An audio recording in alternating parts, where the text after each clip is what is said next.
If you grew up in Parma in the mid-60s to late 2000s, you likely knew of the Parmatown Mall, with its bright blue entrances, old brick facade, and overall creepiness.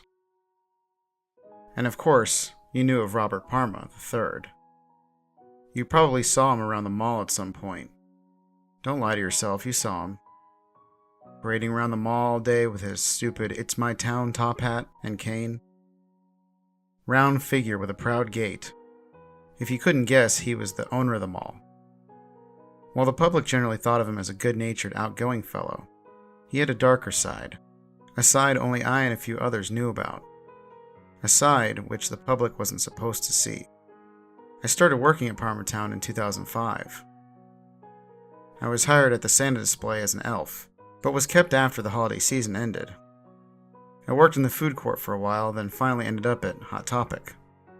The job was fine, but there was one condition. All employees had to be out by 11:30, even if the work wasn't done. I was confused at first, but quickly got used to it. I lived in a small apartment right across the street anyway, so it's not like I had a long commute home. By 2017, Parmatown had become what one could consider a dead mall. We had fewer and fewer stores every month or so, and there was even talk of demolishing it. I had asked my manager John what he thought of the plans, and he just glanced at a security camera and shook his head. I got the impression something was up, and on my lunch I couldn't help but notice that Robert, or as we called him, Robbie the Fatty, was walking around the food court more than usual. Normally he just did one lap and left, stupid wand twirling. Today, he walked around 3 times and then left. The funny thing is, I'm pretty sure he was watching me the whole time. That was odd and all, but I didn't think too much of it and did my work. Then went home as usual at 11:30. The next morning as I walked into the mall, I noticed that there was now a store closing banner above the Borders books. The sign read "Final 2 days." Final 2 days? Were they really moving out that quickly? I walked inside and instantly encountered their manager, Mitch. He was staring at the closing banner with the expression of someone watching a loved one die. No, please no," he muttered.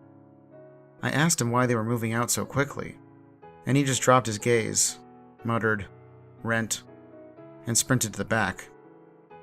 That day, since we didn't have a single customer, which was typical, I just watched the Borders store, wondering why on earth they only had 2 days to leave. They were one of the only stores that still drew customers. It wasn't hard to see what was going on, considering it was right across the hall from us. Mitch just stood behind the desk, and I could tell he was terrified. He didn't move the entire shift, not even to use the bathroom or during lunch break. Robert was doing his march, but today he wouldn't leave Borders. For 8 hours, just back and forth, cane twirling, hat with the button gleaming. I wondered, could Robert be up to something? The idea certainly sounded possible, with the way he had followed me through the food court yesterday, and the fact that his entire march now focused on one store. Then again, he might be trying to attract people to the store in its final days. That's the problem with working in a dead mall. Every thought has tons of time to manifest, and by the end it can be hard to figure out what's plausible or not. The next day it was the exact same thing. Mitch stared out the front of his store, terrified, and Robert marched on. The constant thump, thump, thump of his footsteps took an almost sinister tone.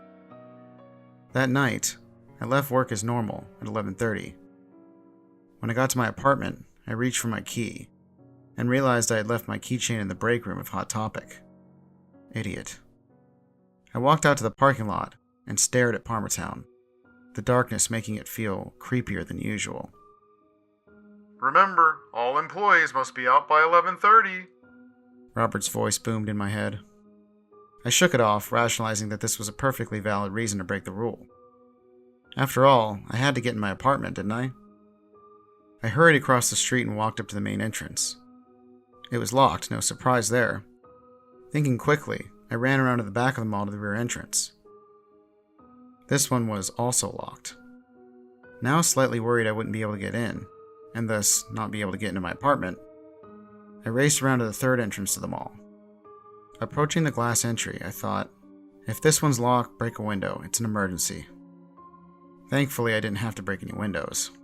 This door opened with ease. Relief setting in, I made my way to Hot Topic. If you've never been in a dead mall, they're creepy enough on their own. Throw in the fact the building was pitch black, save for the glowing exit signs, and this was by far the creepiest place I'd ever been. I was able to recover my key without issue, and was turning to leave, when I heard a low hum coming from the central court.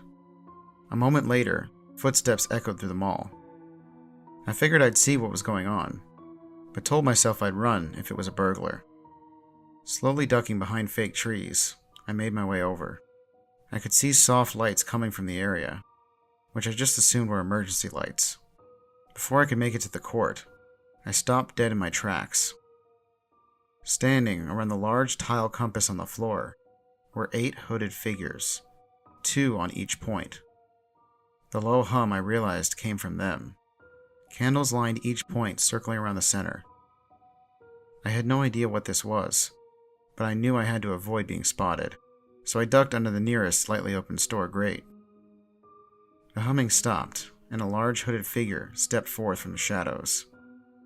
I had a feeling I knew who it was, and it was confirmed when he began to speak. For 52 years, It has been our town.